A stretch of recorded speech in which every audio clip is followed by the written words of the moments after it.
नारायण नारायण। प्रणाम प्रभु। प्रसन्न रहो नारद। जब मन में इतनी शंकाएं हो तो प्रसन्न कैसे रहूं प्रभु? कैसी शंका नारद? सब जानते हैं आप, किंतु हमसे ही सुनेंगे। भगवान, तीनों लोकों के स्वामी को काल्यावन के संहार के लिए एक राजा के वरदान की क्या आवश्यकता? काल्यावन का संहार आपने स्वयं क्यों न किया भगवान?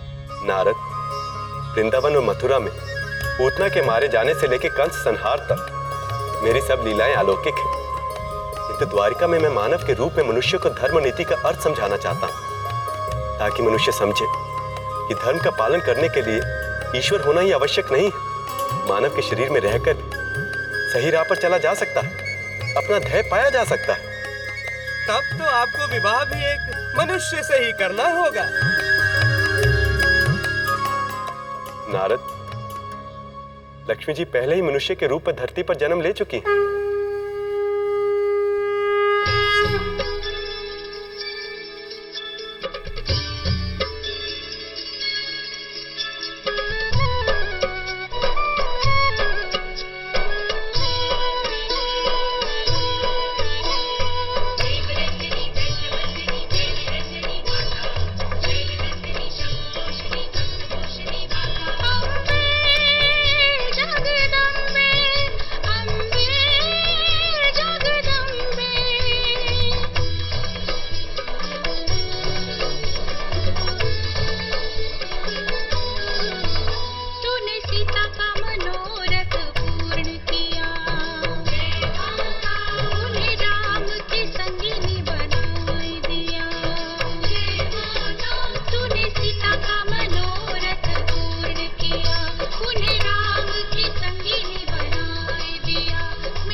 राजकुमारी जी बधाई हो।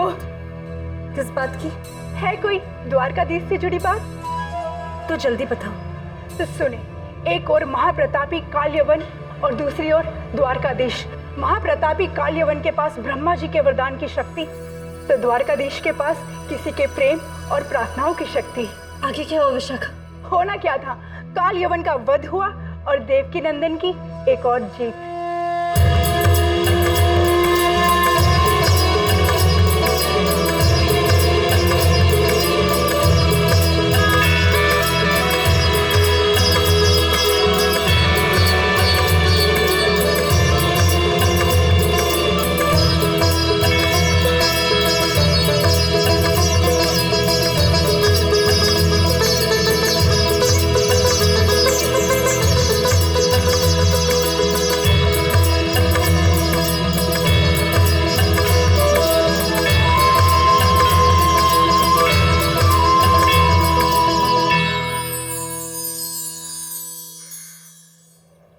आज हम बहुत खुश हैं।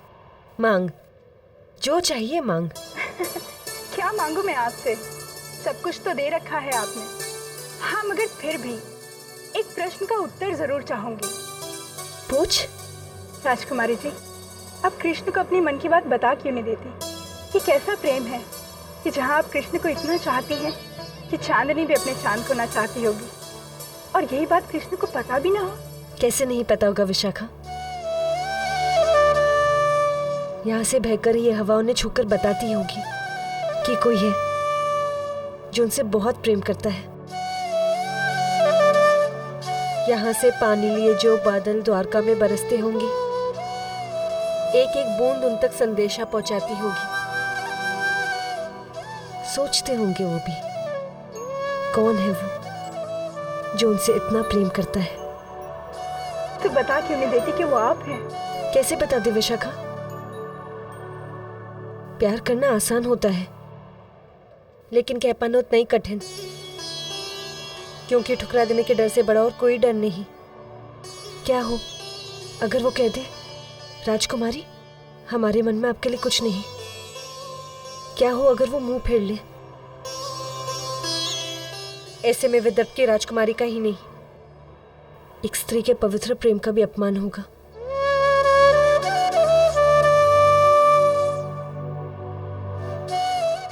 कितना अच्छा होता कि वो एक अंतर्यामी होते, बिना कुछ कहे हमारी भावनाओं को समझ लेते। बोलो भगवान श्री कृष्ण की, बोलो द्वारिकाधीश की, बोलो महाराज कृष्ण की, बोलो भगवान श्री कृष्ण की। मैया जसोदा का लाल ब्रजवासी गोपाल सिंहासन पे सज गया रे।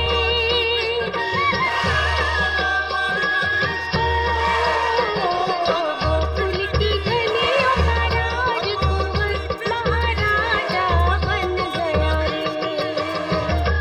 गोकुल की गलियों का राजकुंवर महाराजा बन गया रे। जय द्वारिकाधीश कृष्णं नमामि गोविन्दं नमामि।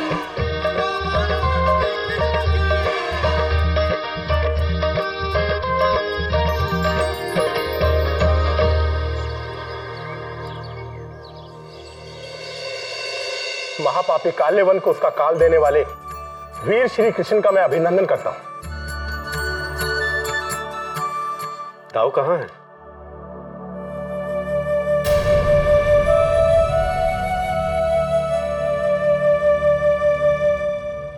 क्या हुआ? आप महाराज बलराम की आज्ञा लिए बिना ही अकेले काल्यवन से युद्ध करने चले गए थे ना, इस बात से वो बड़े क्रोधित हुए हैं।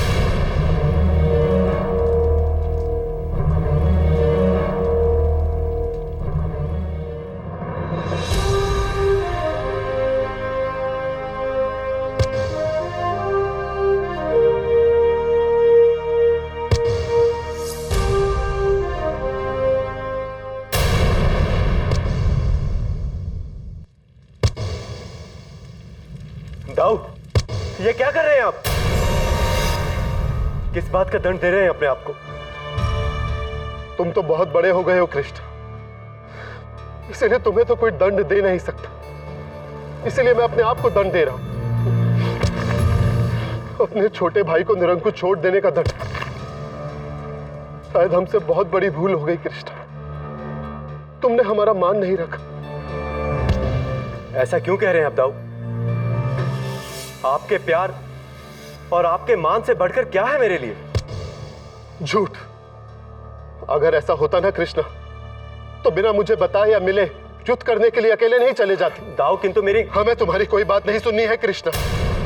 आज के बाद जो तुम्हारे जी में आता है वो करो। दाऊ रुकिए। दाऊ मेरी बात तो सुनिए। दाऊ अपने कान पकड़ते हैं। दाऊ मारे गए।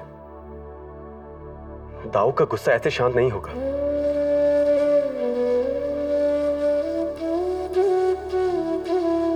अब तो एक ही शक्ति दाऊ का गुस्सा शांत कर सकती है।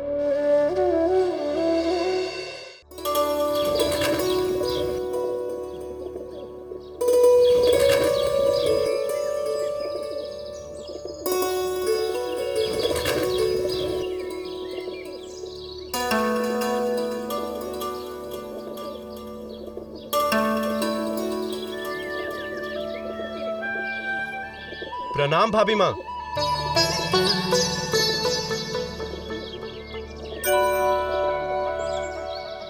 फूल देना।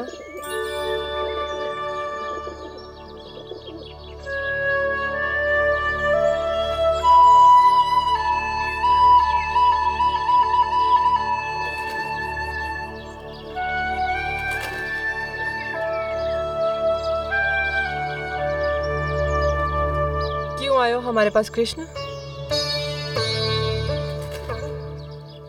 भाभी माँ, संकट के समय भगवान के पास ही तो आता है। और इस वक्त मेरे भगवान आप ही तो हैं। पाप चढ़ाओगे हम पर? अच्छे से जानते हैं तुम क्यों आए हो। आप तो जानेंगी ही ना भाभी माँ।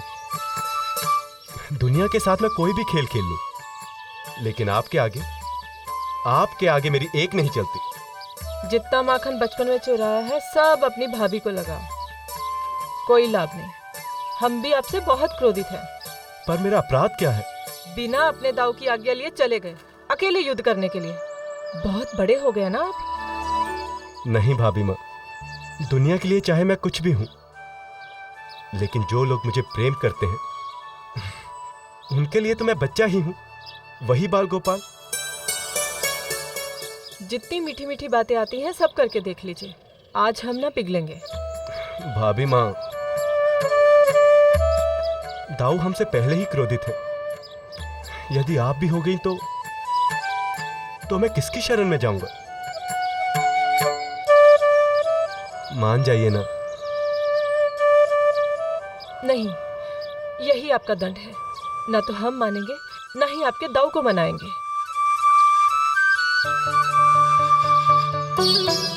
भाभी माँ, भाभी माँ,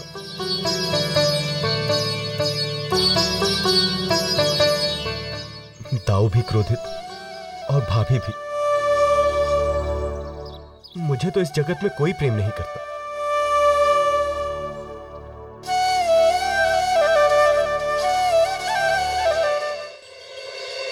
हमारे प्यार के कारण ही कृष्णा इतना बिगड़ गया है। कालेवन जितना शक्तिशाली था उतना ही क्रूर भी था। ये बात अलग है कि कृष्णा के भाग्य उसके साथ में था। उसकी चतुराई में फंसकर कालेवन मारा गया, वरना ना जाने आज क्या से क्या हो गया होता। रेवती, उस दंड कृष्ण को तो पकड़ कर ना हमें दंड देने का मन कर रहा है। कह तो दिया, पर हमारे देवर को हाथ भी लगाया ना तो हम कभी बात नहीं करेंगे आपसे। बिगड़ेगा ही। कृष्णा को इतना प्यार मिलेगा तो बिगड़ेगा ही ना। हम मानते हैं कि कान्हा ने आपसे पूछा नहीं, पर आप ये भी तो सोचिए कि काले वन का अंत किया तो कान्हा नहीं। अब जाने भी दीजिए ना। जानते हैं कान्हा कितना छोटा सा मुंह बनाकर आए थे हमारे पास। रेवती छलिया है वो, अच्छी तरह से जानता है कि किसे कैसे वश में करना है। हम कोई बच्चे नहीं हैं जो कान्हा हमें बहला लेंगे। हमने तो वही कहा जो हमें सही लगा। क्रोधित तो हम भी हैं उनसे। यदि ऐसा है तो हमें वचन दीजिए कि इस बार आप कान्हा को क्षमा नहीं करेंगी। ठीक है, हम आपको वचन देते हैं कि कान्हा चाहे इस बार कुछ भी कर, हम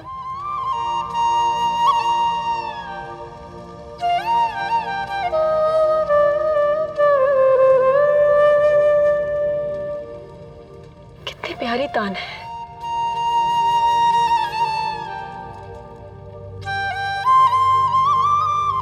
रेवती,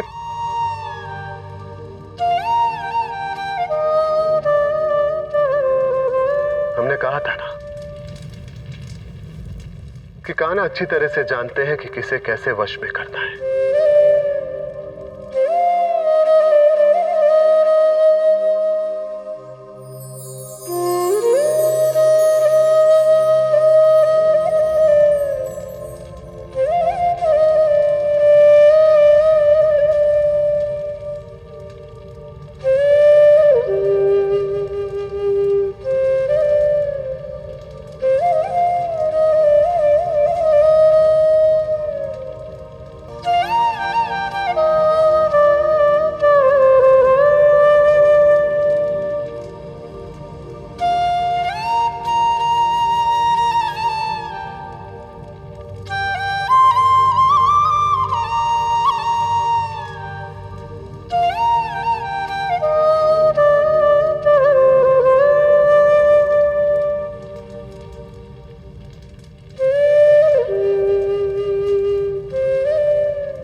क्या हुआ?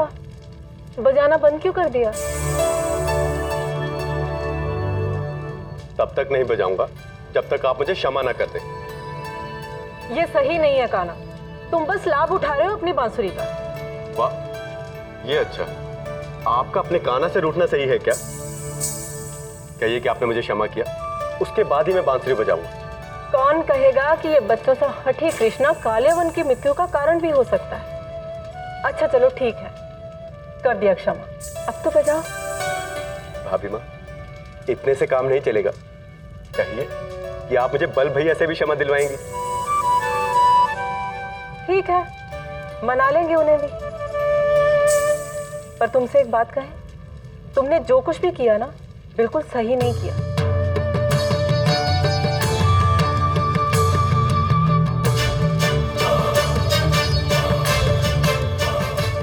मैंने तो सिर्फ अपना कर्म किया, जिसके लिए मैंने जन्म लिया। कालियावन एक पाप का नाम था, अधर्म का नाम था। उसका विनाश करके धर्म की रक्षा करना अति आवश्यक था। यूं समझिए कि मेरा जन्म लेना सार्थक हुआ। जो भी कहो, परंतु ऐसे अकेले चले जाना कोई समझदारी का काम नहीं था। तुम्हें तो है ना, जैसे यशोदा मैया ने बांधा था ना, बिल्कुल वैसे बांध के रखना चाहिए। हम तो कहते हैं तुम्हें बांधने वाली कोई ढूंढ ही ली जाए, क्या कहते हो? हाँ भी माँ, क्या गया कौन टाले, लेकिन कोई हो तो सही आपकी देवरानी बनने के योग्य।